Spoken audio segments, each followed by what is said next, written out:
You see the Beastmaster, the classic idea is, what do I want to do? Do I want to crush him in the lane, or do I want a hero that literally doesn't care about the boards at all, so that I can farm freely? This puts Beastmaster in a position where you might actually skill more points in the axes, but overall the Terrorblade should be fine there. And if the Terrorblade has the same amount of farm as the Clinks, we know how the matchup will go. The problem, of course, comes to at a point if the Clinks gets a very early Maelstrom, he can outfarm the Terrorblade. But I think that this is a stable pick, and to me, it's looking like Nemiga want to go for a stable draft. They believe that they're better than X3, even if X3 are at their best, and I guess that is an okay way to approach the game. Though I was hoping for something a little bit more innovative coming out from their side. Yeah, I mean, if you look at just raw numbers and compare these two teams, Nemiga obviously is leading in every department versus X3, except for the fact that they have a bigger hero pool than Nemiga does at 36 heroes currently, and they're increasing that number with this this Clinks pick, most importantly, that hasn't been played so far at all by them. So do you think this Clinks, as we jump back into this hero, is this something that they've maybe practiced in scrims, or has he been popping off in pub games lately, is that he's a kind of a surprisingly good pick? Because this was a third pick Clinks. I think this is something that they practice. The Clinks in itself is a very, very tricky hero because it has to farm. It cannot fight. It is not like a Drow Ranger that you're staying in the lane, you're fighting, then you're TPing to the enemy off lane, continuing to fight, and only from time to time you go into the triangle and farm. The Clinks is a hero that needs stacks, that needs to get the Maelstrom and get the farm up. That is how this hero wins games. He needs basically 3 items: Maelstrom, Dragonlance, and then ideally in this game you would want the Scotty, but you might need a BKB, and that is when you're actually battle ready in the full sense of the word. So I think this is something that you have to practice, not necessarily something that can be played too well in pubs. It is not that Clinks that it used to be. If you guys remember the Artesia Clinks, you buy the Orchid, you go around the map, you kill people. That is just not how the hero works right now. So we're going to get the Hoodwink ban and the Phoenix from Nemiga, suspecting that there's potentially a support missing out of the draft. There is the Bane, but who they duo it up, or are they going to demote this Tiny into position 4, which is a possibility. But is there any great pick anywhere nearby? Because if you demote this Tiny, you go for a mid pick. I don't think you want to go something like Clinks Drow mid, and having another range carry just doesn't seem to work. So that maybe makes a bit more sense. You've got the Clinks versus Puck matchup in mid, most likely. And then you have the PL versus TP, which is an old-fashioned classic. So do X3 want to play a... is this maybe a position 4 Clinks? I'm not sure, because I'm not sure, because if you would play the mid Clinks, then that farming idea is out of the question. That means your first spell is kind of useless. I'm guessing against the Puck you're going to be building something like an Orchid. Whereas as a support, at least you provide a lot of vision, and you're expecting the PL to pop off later on in the game. To be honest, I'm not sure about this. You just pick like a Sand King now, and I think the Nemiga are going to be quite happy with the draft. Maybe you're afraid that it might get destroyed in the laning phase just because you have a Monkey King as a support. I think the reason why we're saying Nemiga is happy with this draft is because this Clinks is a wild card. I said X3 is a wild card, but now I think the Clinks is the wild card in this draft. But how does a Clink support even work? I mean, you remember Kuroki? He played the Clink support. It was a bit of a different hero back then, but once you get to level 6, you're relatively tanky. You're gonna play something like an Enchantress, go into the enemy jungle, be annoying, try to get a lot of heroes to you, be very disturbing to the Terrorblade farm. I guess that's the way you should approach it. I wouldn't see any other way that this hero as a support would work, but we still don't know what they're doing with it. I will love to say that this is also the first Clinks pick out of the entire Division 2. This has not been picked and is one of the 24 uncontested heroes. Now it's down to 23 with this hero pick. Nemiga, they've been taking a lot of time thinking about their off-lane pick here. And I feel like Centaur and stuff like this is going to be the basics, but, well, I wouldn't say the brother of Centaur because that's obviously not his brother, but Underlord is going to be the final pick for Nemiga. I mean, he has 4 legs, so somewhere there in the gene pool, they are close to each other. Definitely closer than they are.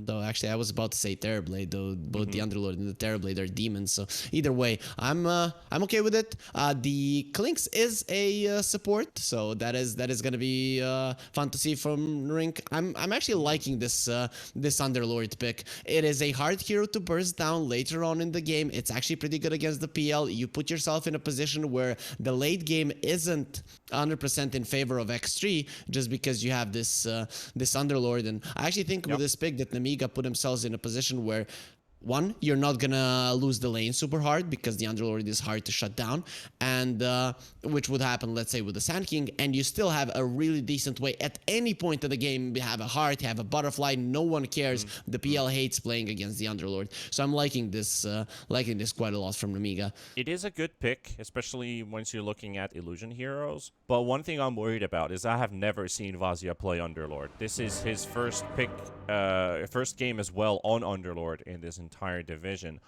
I'm not saying it's a hard hero to play, but it's obviously it is out of his comfort picks.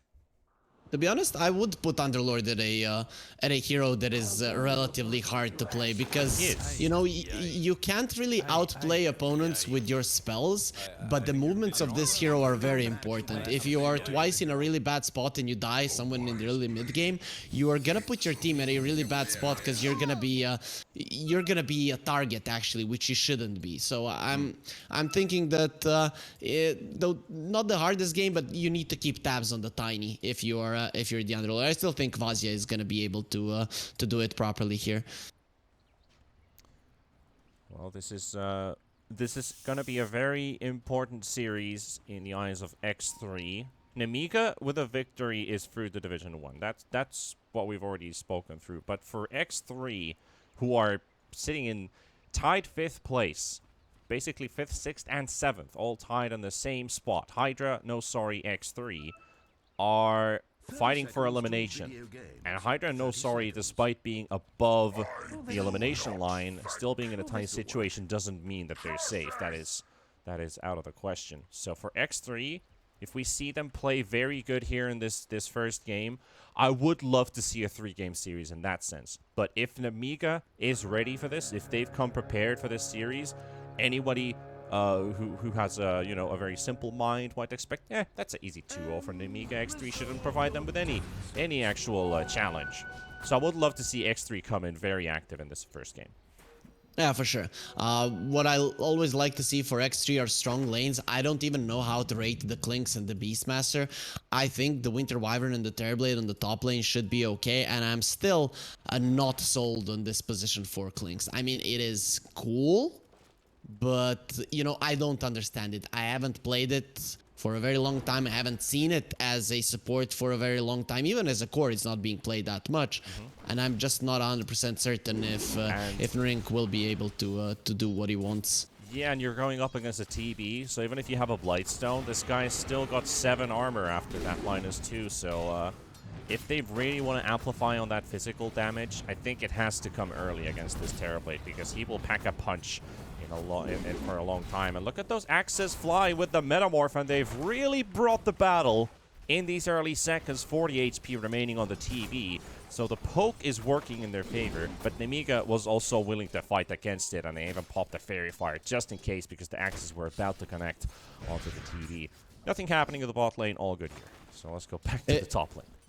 It's always big if you can push out the Terrorblade when he uses the meta. Kiritich there, I think that was a mistake from him. Obviously, not knowing how much damage the Clinks is actually going to provide. You pop your meta, and then you definitely regret the choice, because now you don't have it, and for the next minute and a half, you're pretty much not going to be useful to your Winter Wyvern when it comes to harassing the opponents.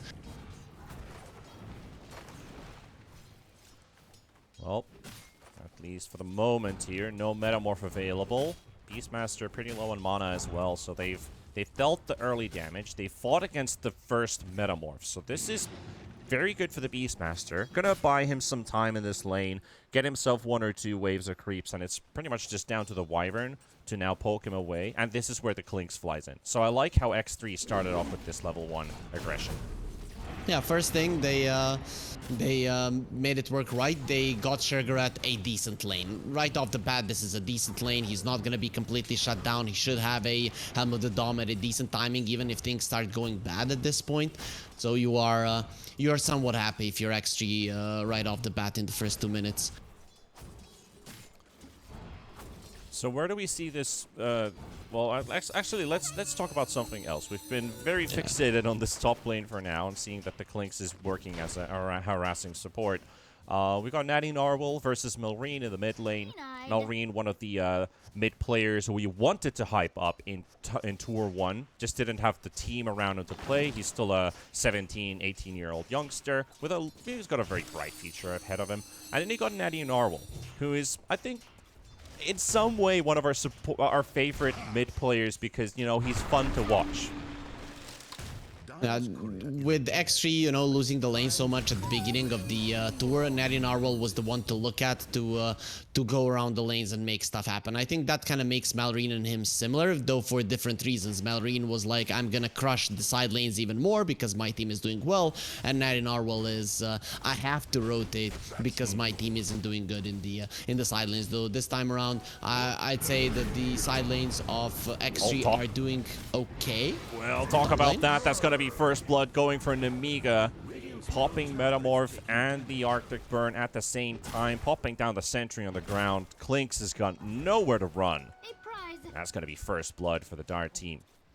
Okay, maybe it's gonna be the same as usual, you know, Natty Narwhal going to the side lanes to assist his team. You know, I spoke too soon. Sometimes the laning phase starts looking okay, but then 3-4 minutes in, it starts switching the other way. And we can even see Nesphere is struggling a little bit against this Underworld. I thought Bane will be able to provide a bit more safety here for him. And this is double melee lane versus the Bane, who is usually very good at playing as a defensive support. So whenever you're being played against, you're able to make some plays happen. But I guess they're just not getting this lane in where they want it to be. Plus, this Monkey King, Hellscream, has been doing a pretty good job with constantly pressuring, but not actively committing onto this Bane. So that also puts the PL in a bit of a fear that this Underlord's going to start hurting. Mid lane, though, Puck takes a lot of damage, but goes for the aggressive onto Natty Narwhal, dodges one of the right clicks with the phase shift, and right-clicking away, but just not enough damage to finish him off. He's down to 200. Now the Puck's mana pool has also been pretty much depleted. Has another combo available, just not going to be enough to kill this Tiny now. Okay, the CS is starting to switch really hard in the favor of Nemiga. It means that X3 at this point they could have laned in the first 3 to 4 minutes, which is fine. But now something is gonna need to change, and the change comes from Natty Narwhal. In the rink now, also turning to take some of the attention towards him. Another sentry placed down by Sobad. Looks like they were able to clear out the sentry before, and this sentry is out of range of this new sentry. So if they're able to get another fight happening there, they're unable to get rid of the vision, so Blinks has to be careful of his positioning. That might be something that Nemiga could use to their advantage. I need TP to the mid lane, so this immediately puts Nemiga in a really good spot because they know that this guy isn't going to be rotating anytime soon, which means the side lanes can continue the pressure. Obviously, the Terrorblade now without the meta will just be focusing on the farm, but he's going to have it in a few seconds. The Rank trying to take the action rune away. He's able to take it. Double Invis for the win. Invis on the Rink, so nothing for the Puck to refill his bottle with. Was already sitting on full bottle charges, so he's good with that, but would love to have that action rune. At least now they know no threat of the Puck rotating this sphere. Cuts down the tree from Hellscream. The Monkey King already down a half HP. He's got the bat. Able to throw in the stun, but there's another Spirit Lance available in a second, but Monkey King too nimble, too fast. Able to get away. That was a cool play coming out from Rink there on the top lane. What you do when you're invis, you spam the right click and you're constantly just spamming your stop action. Just not but he's alone now. Shergarat, the slows, the right clicks. It might be enough for Kiritich to finish this one off, and yes, it will. They're going to take down the Beastmaster. As soon as the Clinks is gone from the lane, they notice this is our time. And that's going to be another kill in the top lane. Both kills for Nemiga from this top lane. Sobad and Kiritich both sharing one. Okay, now I'm starting to think when I see in Rink's items that he wants to go for. He wants to go for a Dragonlance as a support Clinks. I'm starting to think they just gave him this Clinks. Like, I don't like the Clinks here. I'm gonna play the PL. That is probably what Nesfear said. And then Rink kind of had to eat the bullet here because I was expecting a interesting item, something weird that he's gonna go for that they have practiced, but if he goes for a Boots Dragonlance, he's pretty much not gonna be contributing anything. So if we again jump back to this Clinks pick here, I actually should have asked this from you a long time ago, because like you're saying, he's tanking this for the team basically. What was the counter they were expecting Nemiga to pick once they saw the Clinks come out, but they didn't fall for it and went for the TB instead? Is that why they picked the Clinks? Because they were expecting a counter and then get the draft going into their favor. But in the river, Natty Normal might be in trouble. Down a half HP. He's got a Hell Scream around him. Melreen is almost losing his fight against SMN. And oh my god, that might actually turn into their advantage. Melreen dodging the Rink as well. And SMN's going to be going down. Natty Normal barely able to run out as Hell Scream throws in the stun. But he's a bit too fast for him. Tumbler Toy forward. Primal Spring cancelled with the Avalanche. Okay, I'd put that in a saved by the bell because my caster asked a really hard question for me, so I'm just gonna ignore it now. But Melreen is back to full, and now he's on S-Sphere, so this is looking even harder, and they're gonna know which is the real one. I think that's one of those rational questions, basically, where you're like, well, you don't need to answer it, but you can just consider that something happened. But Nesfear killed, and Hellscream taken as a response, but Tiny still very low on resources. Has to wait on the high ground and load up a bit more, but Sobad walks into his crosshair. Well, luckily, not able to get enough damage out here, and now they're just going to chase this Tiny all the way to the end. He tosses Melreen away. The root comes out as well, and still following up at 400 damage is what they need. Coil is available, and are they going to use it for the last hit? No. They're going to let him go. So Sobad goes down. The Rink will be able to pick this one. Yeah, he's way too tanky, so they're just going to leave the Slug alone. Still, this is a problem. Whenever you look at the Beastmaster, you need to be taking the top tier one. You're not doing that right now because no one can assist him. The Tiny can't go there. He's defending his PL. I think Nesfear needs to be a little bit on the defensive. Again, they'll know which is the real one. Luckily for him, he got away with the Doppelganger into the trees. But if Nemiga are pressuring the bottom lane, I think the idea is not try to save Nesfear, but just try to get the top tower because that's what your lineup should be doing. PL's in trouble again. He's already died once. He's going to die again. Vasya, Hellscream, Melreen able to surround this PL once again, and that's 2 kills on your carry. This all goes into the favor of this Terrorblade, who is happily farming us inside the jungle currently. Or in the mid lane even, at this point. So if you have a TB farming a lane instead of being in the jungle, that's always a positive sign. And now that your enemy carry is killed twice, Heritage is probably smiling right now. He's like, don't worry guys, I'll carry this game if something happens. Top lane. Close. Oh, bad. It's even dodged him. I think there we go. Narink has found so bad, but does he have the damage for it? I don't think he does. Dude, I think Winter Wyvern is more of a shark than this Clinks is, to be honest. I think so too. A bag of bones, like who the hell cares? At least they did keep him away for long enough for the top tier 1 to fall. So they saw the puck had low resources on the bottom lane at some point, and they started pressuring. So I'm liking that from X3. Now they've opened up the map for themselves a little bit, and maybe now you can focus on saving the PL. After that tower falls, saving the PL can become a priority, though we see Nesfear going for a Diffusal Blade. This means he doesn't want to farm, he actually wants to be able to join the fight. When you buy a Diffusal, you farm really slow. You're gonna have the Manta never, literally, especially with the pressure that he is experiencing right now.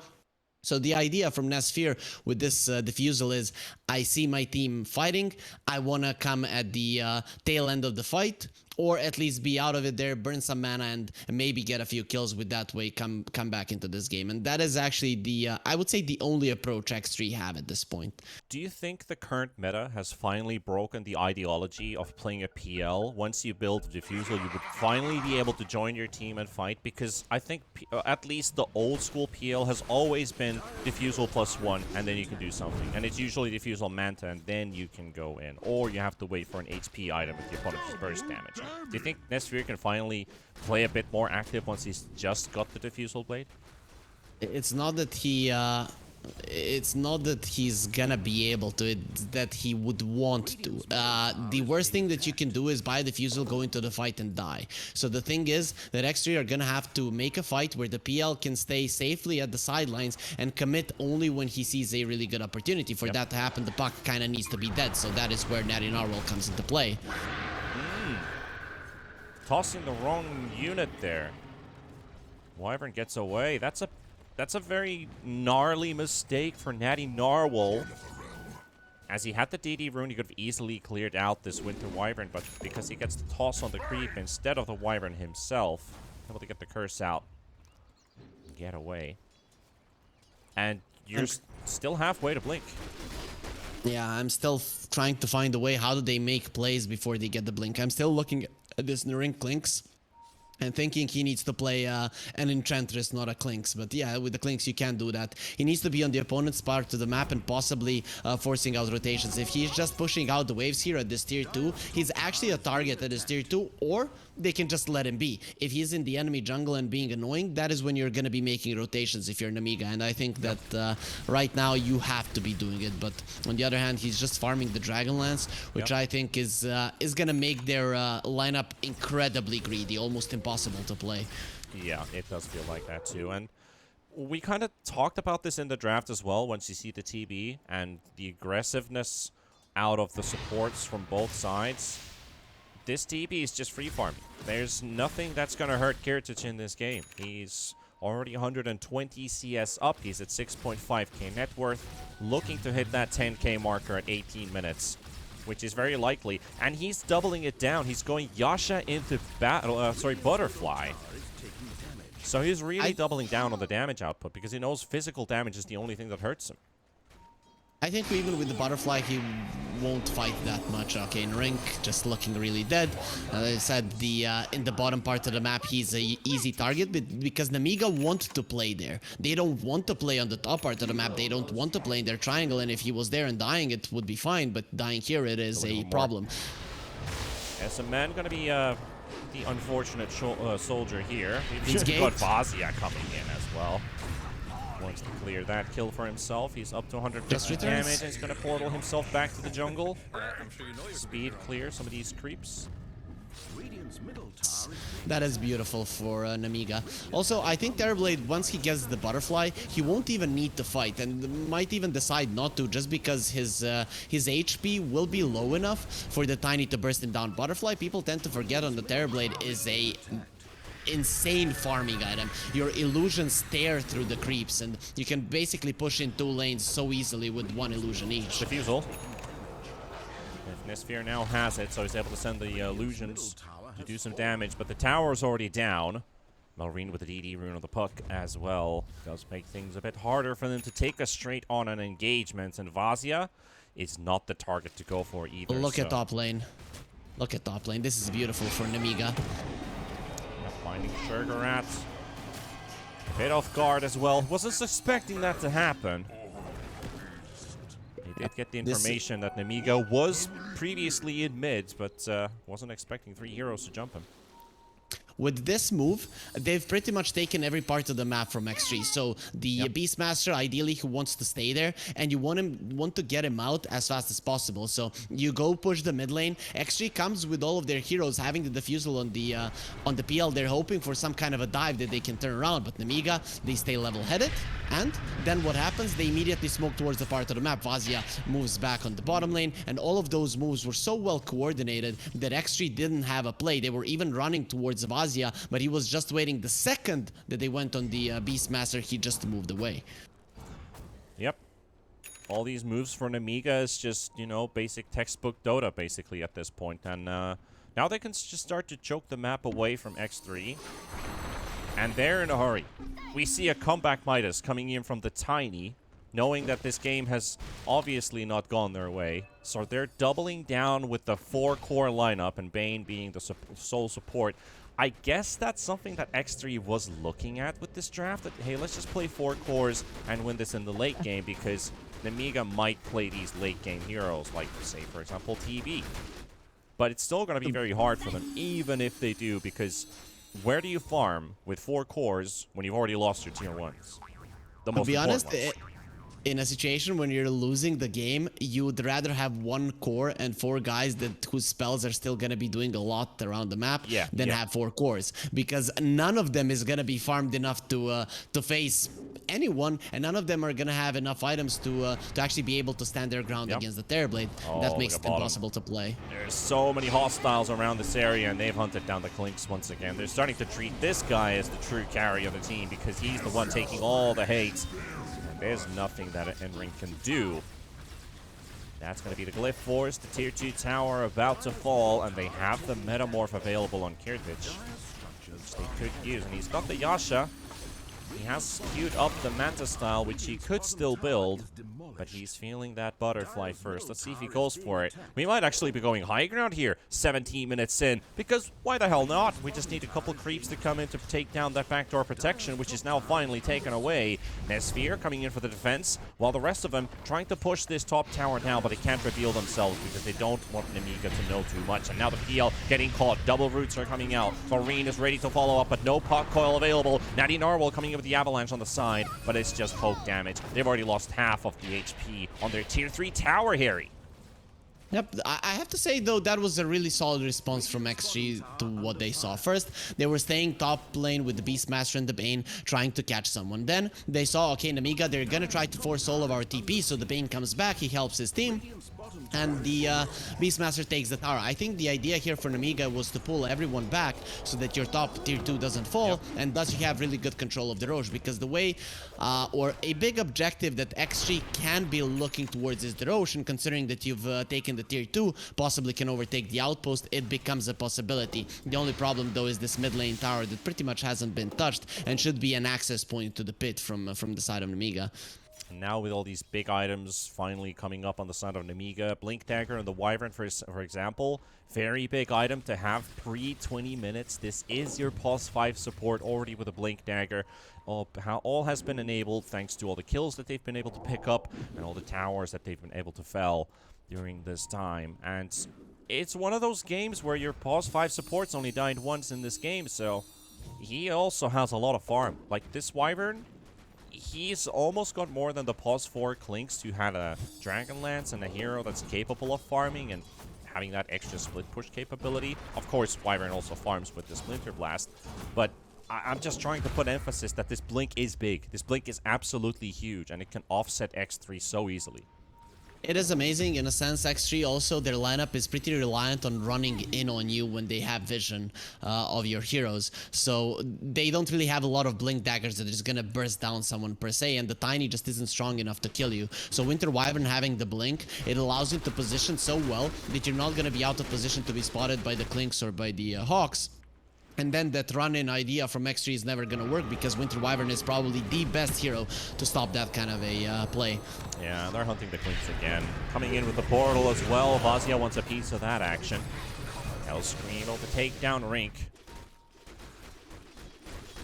I'd say this is the only time I've seen Ring die in this game in a position that I would say is okay for him. Every single time he died on the bottom lane, maybe one time in the lane, I'm not sure, but at least 2 times he died in the bottom lane just defending the tower. That I think should have never happened for him in this game. But here, at least he does give some vision and does force out the Fiend's Gate. That is definitely one of those good deaths. Do they Fiend script this guy? Yeah, they do. They just want to make sure that Sylvac goes down. That is a lot of money and a lot of XP, because X3 supports, they are pretty starved at this point, as they've only had 2 kills before this one. And Sugarat also gets a piece of that. He is going for the Blink Dagger BKB. Blink being a very good item here in this game to get that Blink Roar out. And that also is another tool to help initiate. Hellscream For sure. Scouting on the cliff here. Natty Narwhal's going to be careful. He's tanky, but I don't think he's too tanky anymore. So where does X3's damage come from, though? I mean, sure, you can get a pick. Oh, yeah, but which one of them actually does the damage? Sure, Let's see. Tiny. yeah. No, he uses the Avatos and he dies. PL has the Diffusal Blade. Yasha, once he has the Manta, he's still gonna die. Let's see. Then Rink. Hell no.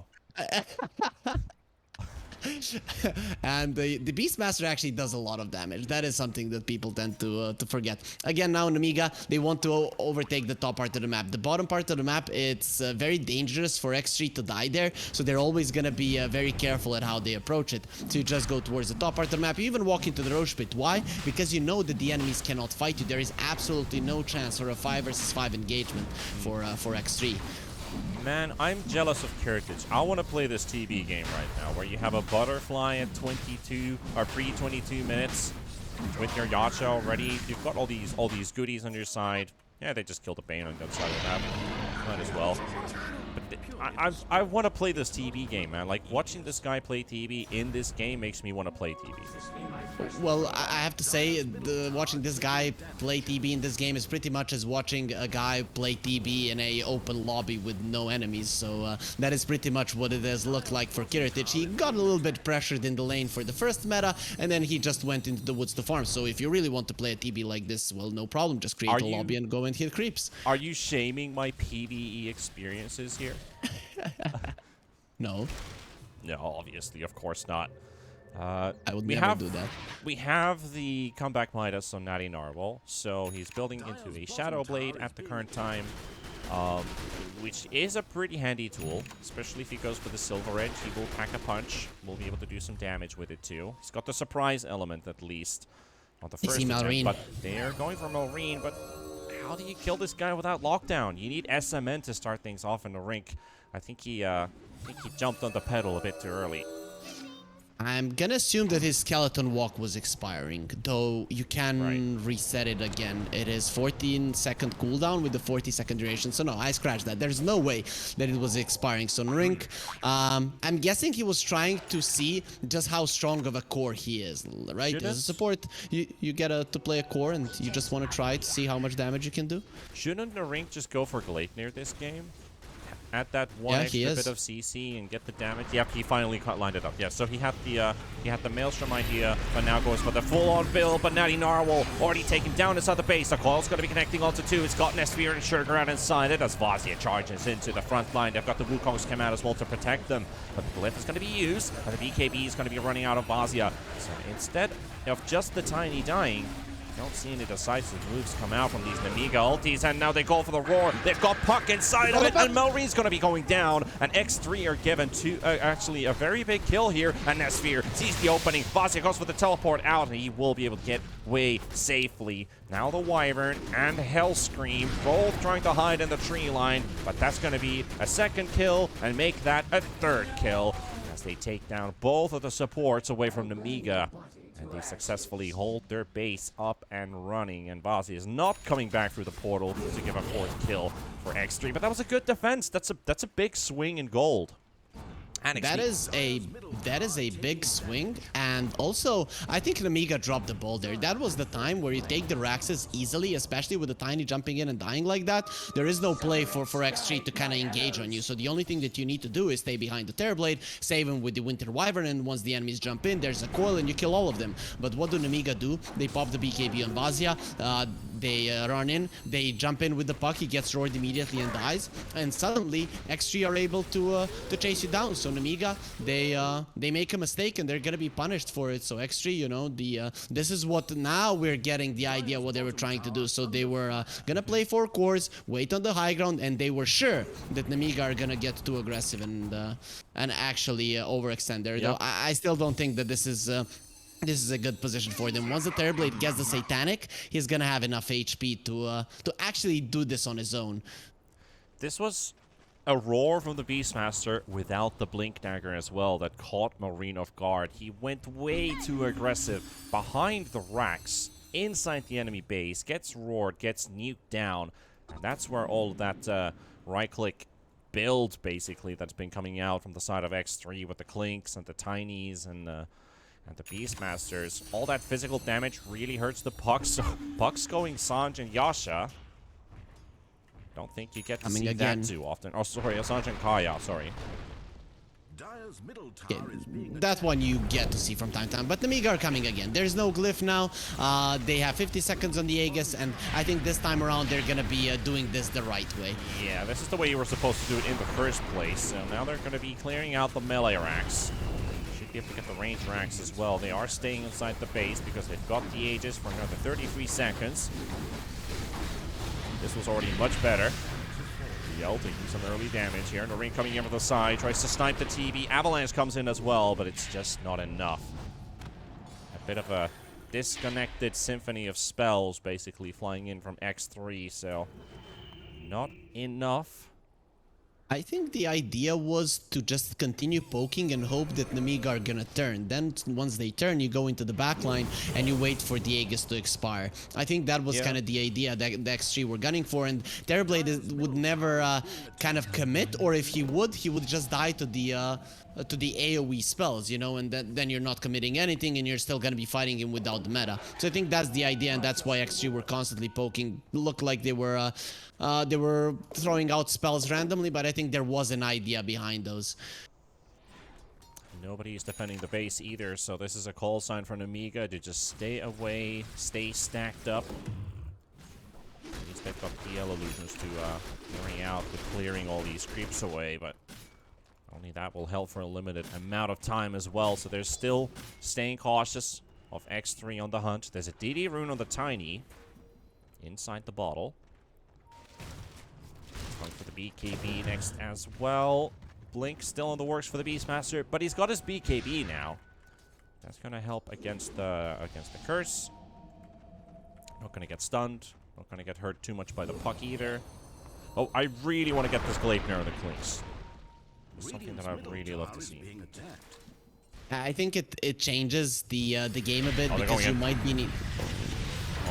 On Matty Narwhal. That's a great way to start the fight. That's the DD carrier down. But they caught the puck. The feast grips on him, and it's taken away. The heal comes out just in time as they're able to cancel it. Or did the Fiend Script just run its course and they weren't able to kill it out? But anyway, Marine does go down, but Shurgarat will be following into the graveyard with the Tiny. So that's a 2-for-1 trade from Nemiga. I think the second that the TB shows every single time, it's time to run. Hellscream? Oh, Hellscream. Not a good position for you, but okay. It's a D ward. It's a D ward, but a costly one. Vazia get himself a very good route here. Baits it onto the Clinks, but Phantom Lancer wants to help him out in his sphere. Is he able to kill Vazia finally? Just not doing damage. Unkilled Slug still remains unkilled. Will be able to walk out. Heritage also, he is still 3-0-3. Would love to keep it that way. So that is there for the backup. So they're able to get out. No further casualties. This Underlord is a big problem to the PL. PL now, even if he would get a heart, sure, it is late in a sense compared to the farm of the Terrorblade. But even once you get it, you're gonna be taking a lot of damage from the Firestorm, so you can't commit. The way that you want to play the PL in games overall is that you can kind of go in and always survive. Against the Firestorm, that's not gonna happen no matter what item you have, unless it's a BKB, and that is not really a PL item. So the next item, of course, is gonna be the Shard for the PL. If you can't commit with your real heroes, you need to make sure that there's a bunch of illusions, and even though you're not doing damage, the mana needs to be burned. That will allow your teammates to jump in. So I'm liking that X3 actually are having an idea of how they want to play. It's just that they're too weak to do much. I love how aggressive Vazia is the whole time, because he's got so much lockdown that his team is able to help him out. The Roar is onto Heritage, but it's not really going to help him at all. And X3 in trouble once again. Able to disengage at least on their two heroes, but again, Natty Narwhal. That's the third time that he dies, and that's 2 deaths in a row where he's the first one to get picked off. To be honest, I would have rather seen a 4-staff on him than this Shadow Blade. He took it so that he can hunt, but the thing is, I understand the Blink Tossback is your kind of only play if you're X3 right now, but you need a way to get yourself out, and against the Underlord, if you don't have a BKB or a 4-staff, you're just gonna die. So that is what happened to him multiple times now in a row. That is a DDTB. 700 damage. You can say goodbye to your buildings once this guy starts pummeling. Look at how fast this tower falls. With every right click that connects, that is so much damage. And a tier 3 down again, and now he can start working his way towards the real buildings. Sphere in the back line is going to get silenced up. He's got the heart. He's still taking a lot of damage on the sideline. Klinks gets some damage in onto Keratic, but Hell Scream will the Boundless strike him. Cancels the channel. LA racks down. Damage has been dealt. They're waiting outside of the base. No Rinks on the hunt. So from your sentence, I'm gonna assume that you don't think towers are real buildings. So that could be hurtful to their feelings. So I really didn't expect that from you, Panda. Though a really good smoke from X3. I have to say they have to be very, very happy with that one for sure. Yeah. Yeah, I mean, of course the towers are important, not to forget about them, but still, I mean, in the bigger picture, it is the early racks taken down. You've got these creeps flowing into the base, these stronger creeps, you know, passively, constantly pushing in. So they're inside the Roche pit now, and X3, if they're able to sneak this one, that's going to be a bit of an advantage, but it needs to pay off.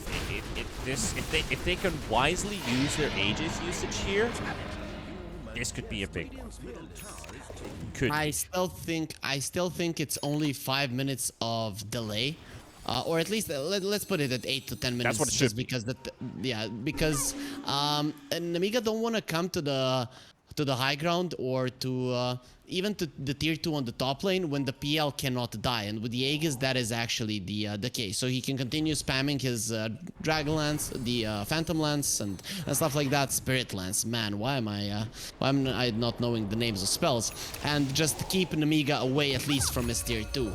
But I don't think in a sense that it's gonna allow X3 to play aggressively because they just don't have the damage. I'm looking at this Klinks, and that is probably your biggest damage input from the side of X3, and what happens when there is a cold embrace? Well, then no one really dies on the side of Nemiga. At least these 5 minutes might be very important for them in terms of the BKB is going to be coming up on the Tiny instead of their base being pushed in right now. If they didn't have the Aegis, they could basically be like, this game is over in the next 2 minutes. Cool. So this will buy them some more time. You've got the Gleipnir on the Klinks. You've got the BKB on the Tiny. You've got a Mage Slayer soon up on the Phantom Lancer. Not the biggest item, but it will help them out, at least in diminishing the potential of this puck. I like that we're trying to hype up the I'm just the trying items to that look are at the coming positive sides for X3 because I don't want to close them out. This is still 4 cores against a TB puck in the end. Of course, the Underlord as well is a really big piece of the puzzle because he's very hard to kill. But they're going to play the aggressors now, and I think X3, with all the experience they've accumulated in these last few weeks, this is very important for the Rinks being chased. They have some vision, and there we go. Connection coming out, and Nani will get able to get the initiation out as well. But Keratic in the middle. The stun coming into the backline as well. Shurker out, unable to get the roar out in time. And the main's going to be falling. No Fiend Script used today. BKB used as well in the Tiny, and now it's going to be running out. Nani Normal is going to be going down, and 2 heroes instantaneously down. As the buyback comes in, Keratic trying to go for the teleport away, will be able to. And X3, this Sphere, now charging onto the backline with the ring, trying to take down Vazia. Vazia with the teleport, and he's going to be able to get out. And again, they just cannot kill the Slug. The Slug continues to be immortal. He's just too fat. Vazia is too fat. The thing is, X3, this was a really good fight for them. You break the smoke, and then you catch the Winter Wyvern. Sure, he gets the Winter's Curse off, but only on one hero, and Tiny is pretty fast. He's back in action. Puck and the Winter Wyvern are the heroes you can't kill. And then after that, I think the TB becomes the target.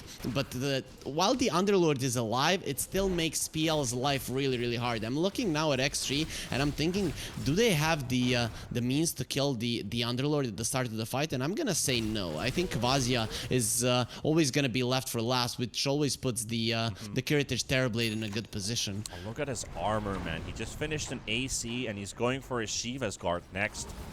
So this guy's gonna be pumping a massive 35 armor with just that plate mail. Yep. Plus the buckler aura as well, so that's going to give him even more when the Monkey King is around. So Good luck trying to kill this guy. They're trying to look for an opening. Winter Wyvern in the front line. Very good thing to start things off with. Noreen jumping onto SMN on the side, but he's going to drop the gem on the ground. And the curse does come out. It is on an illusion, though, but Noreen, he will get the gem. So support for support, but I think they got what they wanted out of that. Natty Narwhal with the haste rune. Gonna get rooted up, and that's going to be the triple root connecting once again. So Vazi keeping him on the spot. Solid movements coming out from both teams. Top lane, Nemiga understood they can't fight around the tier 2, so they smoked out. Then XG were immediately in a good position to catch them, and now the smoke, yeah, you get the Winter Wyvern. Unluckily for you, you're playing against the Puck, which is a hard hero to fight. Clinks might have 4k HP, but is he going to be tanky enough to survive all of this? No, sir. Nope. Not enough. Too much damage from Nemiga. This is what separates these teams, is that Nemiga, they can kill anyone, and X3, they just don't have that option because of the nature of their heroes. They need a big team fight where they're gonna be utilizing the vision that comes from the Hawks, that comes from the Clinks, and you jump the right heroes. When I say right heroes, that Puck comes to mind, and the Winter Wyvern, of course, are the ones that have to die, or you're just gonna lose the fight. 37 minutes into the making of this first game. Nemiga still holding on to the lead. That being also 6,000 gold. And now with the Aegis expiring, I believe this is where Nemiga has been looking at the clock. Let's start to push our advantage again. We just need one more lane of racks. SMN getting caught in the front line with a boundless strike beautifully from Hellscream. And the coil's coming in as well and holding Nesphere inside it. So PL looking to do some damage, but unable to really do anything. And Heritage popped this BKB very preemptively here. But they've only killed one of the supports. Narink bought back into this. He's got the Gleipnir. He's holding Vazi. A beautiful root, though. And now with the BKB charging in for the dive back on the Clinks. Nesphere gonna get stunned as well, and he ain't going anywhere. He is down, and that should be game. X3's lost everything in this, and Nemiga, all they needed was a couple seconds. They waited for the Aegis to run out and initiated their push. They took down 4, they took down tier 2s, and they called the GG. It just wasn't meant to be, Harry. Yeah, it definitely wasn't. I'm definitely now believing that this Clinks isn't something that they practiced, at least not in the support role. I think they possibly practiced it in the core role, and then they saw TB and just bailed from the idea. And you could see that how much they were struggling in the mid game, just because Rink was so greedy. I think XG played this game in a pub mentality. We are gonna farm, and we're gonna dodge as much as we can using division. In the end, the Nemiga are they're too good of a team for this kind of a tactic to work out. Later on, we could see that X3, they had an idea, we can defend this tier 2, they're holding their ground, but in the end, when it comes to bursting a hero down, an important hero like Heritage or Vazia, you can't do it. And if there are 2 heroes on the enemy side that, 1, do a lot of damage, and 2, cannot die, it's a pretty much recipe for success for Nemiga. Like, look at Vazia's damage as well. He dealt 22.2k damage on this Underlord as well, which is just pretty nutty numbers as well on the board. They all actually dealt 22k. The TB, the Puck, and the Underlord, plus the building damage, of course, on the TB. But still, good result from Nemiga. They held on to a pretty good advantage throughout this entire game. I believe the Clinks was a bit of a question mark. I guess that's something that X3 was hoping that Nemiga would counter during the drafting phase, but it feels like Nemiga wasn't falling into their shenanigans, and they just kind of let the Clinks go, and in the end, it turned into their favor. They didn't have to worry about the hero at all. Yeah, they picked the TB, and then you're like, okay, yeah, we forced it out, let's get a PL, and then that PL gets absolutely demolished. So yeah, Nemiga looking really strong. I would like for X3 in next game to definitely go for something a bit more conventional. If you're picking the Clinks, at least put it on position 1. Yeah, that's one of the things. But hey, we're going to take a tiny break here, people. We'll be back for game number 2 between X3 and Nemiga in just a bit.